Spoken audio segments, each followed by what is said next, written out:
हमर फेवरेट गाना गाओ खेसारी भैया गाना के फरमाइश खेसारी भैया के फरमाइश में चाचा के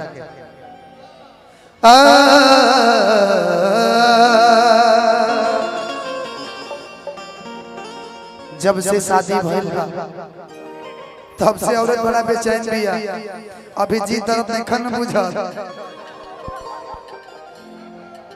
इनका तो कुछ और ही वियोग सतावता।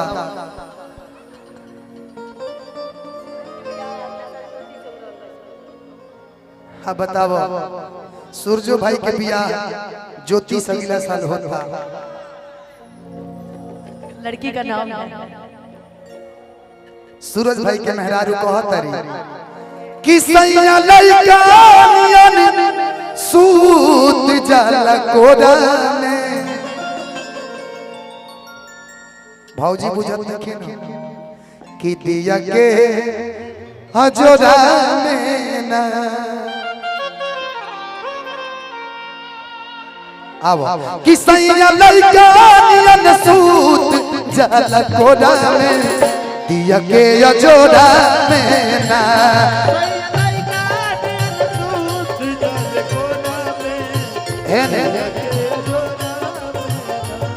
सैया लइका नियन सूत जाला कोरा में, दिया के हजोरा में ना।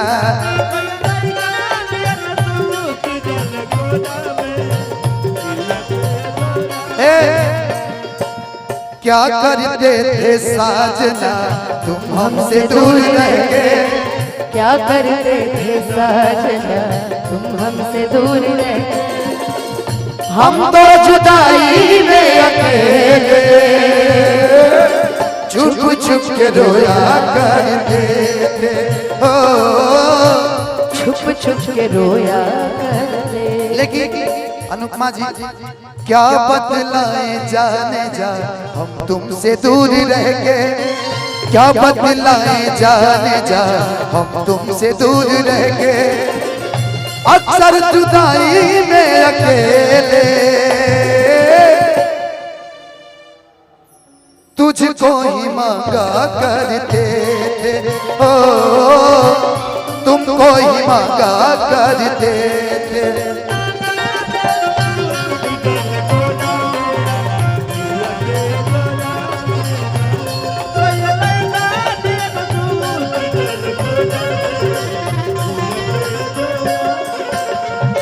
अंकेश भैया और अतिया के सुना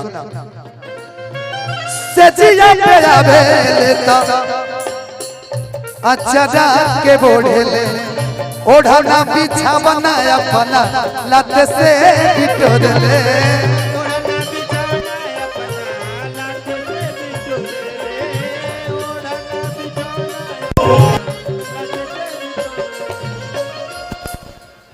अच्छा पवन जी के एक बाद चाचा खेसारी भैया के पवन सिंह करबो तो होई सजिया पे आवे ले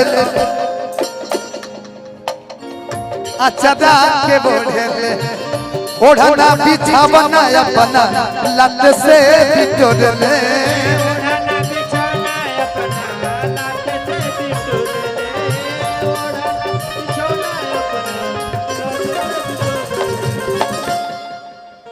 देसी दूध पिए के बाद तो अंकेश भैया के यहाँ चल जाए एनी टाइम मुझे व्यवस्था बा तो कहियो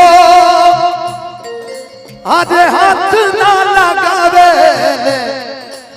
टिकोढ़ा में।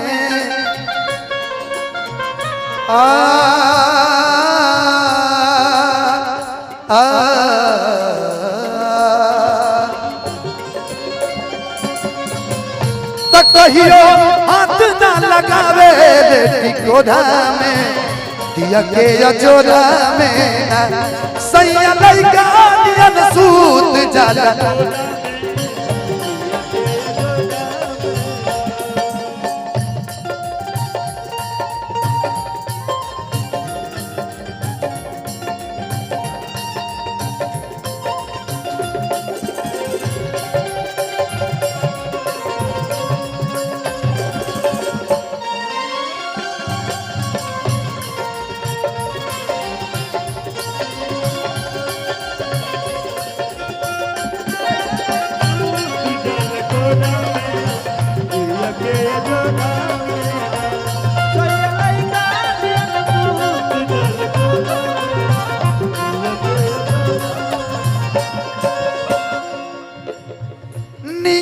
खराब होला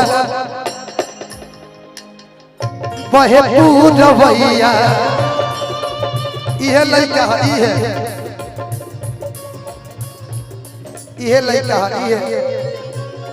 इहे रोज सुतता कोरा में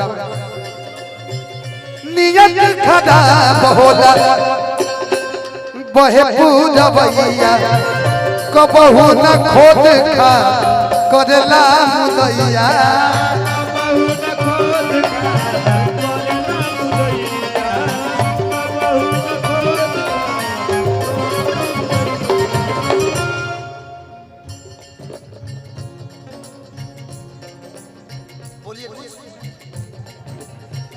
नियत खराब होला बहे पूरवैया कबहू न सेज पर लड़ला मुदैया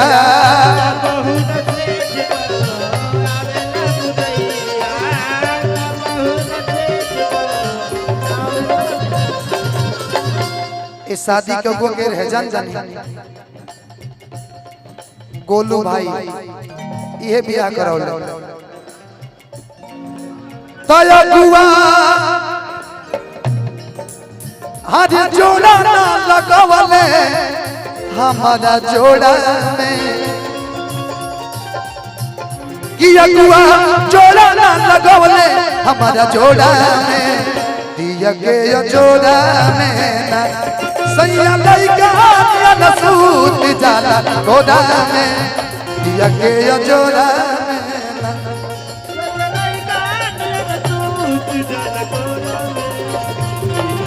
आरे अजोरा में ना अजोरा में ना ओ ओ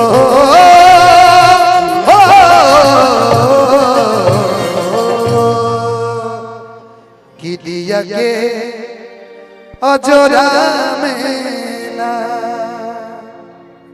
शीशा कर दीजिए खेसारी भाई के बड़ी अच्छा गाना है, हमरो बहुत पसंद है।